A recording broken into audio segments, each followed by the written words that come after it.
Hello, and here we go. And we're racing through it now. We're well past halfway. So, chapter 57. Have they finished with the wolves for good? We'll have to see. 57. The Stones.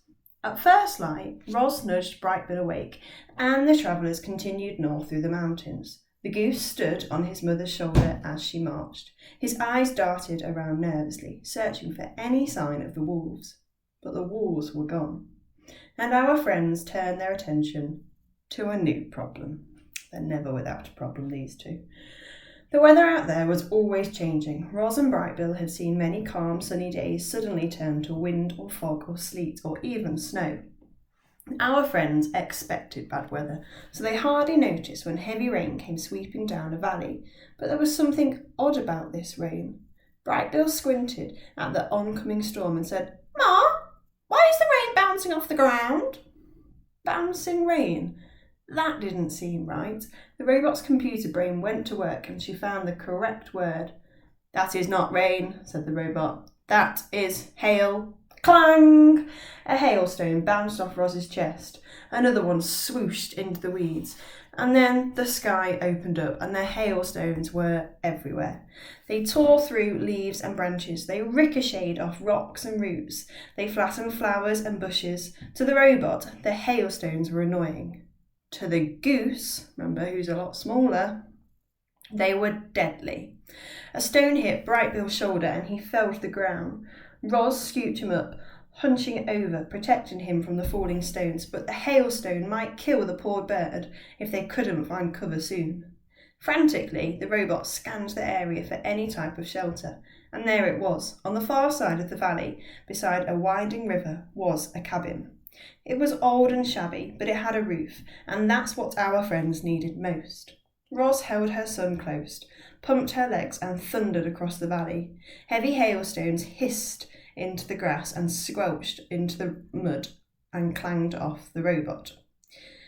There was a soft thump, and Brightbill cried out in pain. Ros bounced over the rushing river in a single leap, landed without breaking stride, and kept running. Now she could hear hailstones cracking against the cabin, louder and louder. The robot stomped up to the front door, turned the handle, and stepped inside. So they found shelter in the cabin, but was that a safe place to hide? We don't know. Chapter 58, The Cabin. The hailstorm was brief, but violent. Its icy stones were quickly melting away, but the damage would linger on. The valley was littered with shredded leaves and wild flowers. Wounded animals were hobbling back to their homes. Several unlucky birds lay limp in the grass. Inside the cabin, Ros was standing by a window. She held Brightbill in her arms, his bruised body wrapped in an old blanket. The robot knew everything there was to know about caring for animals, but all her son needed was time. His injuries would heal on their own. "Go on without me, Ma," said the goose in a weak voice.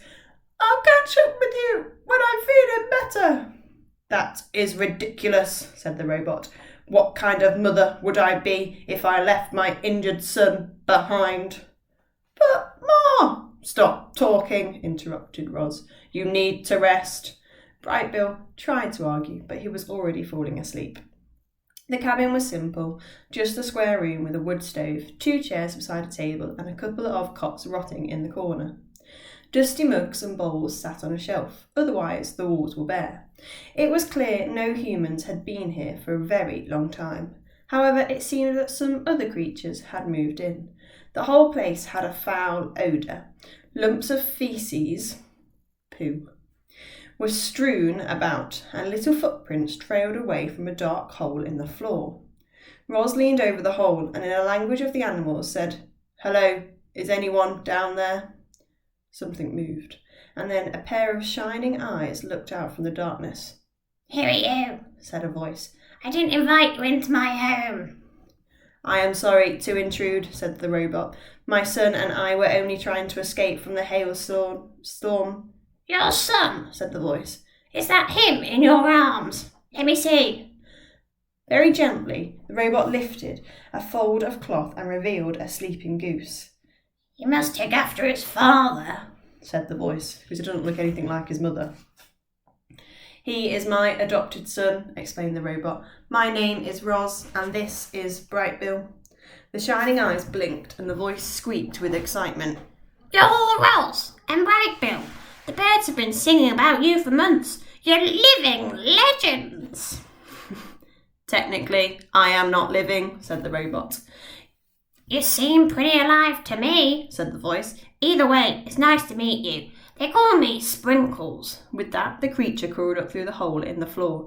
She was covered in black fur from her nose all the way to the tip of her fluffy tail. Well, except for those white strips running down her back. You see, Sprinkles was a skunk. The robot took one look at her and stepped backwards. Sprinkles frowned. You know, Roz, skunks only get stinky when we're nervous. Are you nervous now? Well, sort of, but in a good way. I'm honoured to meet you. Please pull up a seat and tell me what brings you here. Sprinkles hopped onto the table and listened as Roz described their journey. The skunk was a very good listener. While Roz spoke, Sprinkles nodded politely and said things like, "Oh my," and "Is that right?" and "You don't say." This went on until Brightbill began to star. "Ma, I'm thirsty," he whispered. "There's a creek right out back," said Sprinkles. "and those might be useful." She motioned to the bowls on the shelf. "Please help yourself to anything. My home is your home." It turns out that skunks can be quite hospitable. Sprinkles invited the visitors to stay as long as they liked, and so our friends spent Brightbill's recovery in the cabin. The goose mostly slept, the robot brought him water and food, the skunk made sure they both were comfortable. A few mornings later, sunlight streamed in through the window and onto Brightbill. He was squawking and waddling and fluttering through the cabin. His injuries had healed, and he was eager to continue their journey. "Thank you for everything, Sprinkles," the robot waved as they marched away from the cabin with her son on the shoulder. "Glad I could help," called the skunk. "Misunderstood creatures like us gotta look out for each other." Chapter